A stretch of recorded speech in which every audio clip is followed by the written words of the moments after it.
Nearly 890,000 U.S. veterans exposed to toxic substances during their service and their survivors have already benefited from the PACT Act, a law that President Joe Biden signed in 2022 to expand health care and benefits to those affected. On Wednesday, Biden announced that 1 million PACT Act claims have so far been granted.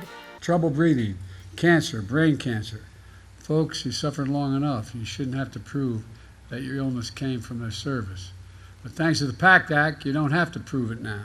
Biden underscored that more than 30 bipartisan laws supporting veterans, their caregivers, and survivors had been passed under his administration. We've increased resources to end veteran homelessness, hired and trained hundreds of additional mental health providers, specifically to help veterans end the silent scourge of veteran suicide. Donald Trump, Biden's Republican rival in the 2024 presidential race, argues veterans fared better when he was president. Trump expanded on his argument in a video posted on the online video platform Rumble back in November. We have 33,000 veterans in this country who are homeless and living very poorly, I might add, and it's a shame. We helped them a lot during my 4 years, and it's all been dropped. If he returns to the White House, that will change, Trump added. On day one, I will sign an executive order to cut off Joe Biden's massive spigot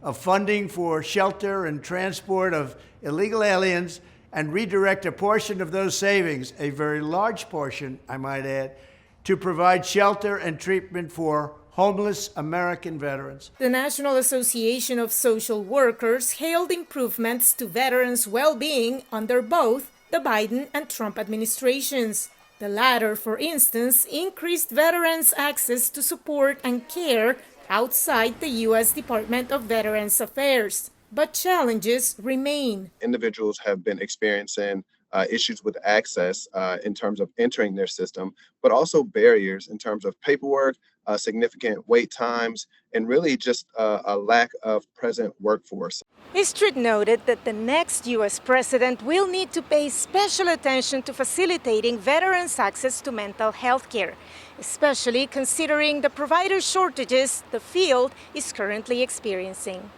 Veronica, Balderas, Iglesias, VOA News, Washington.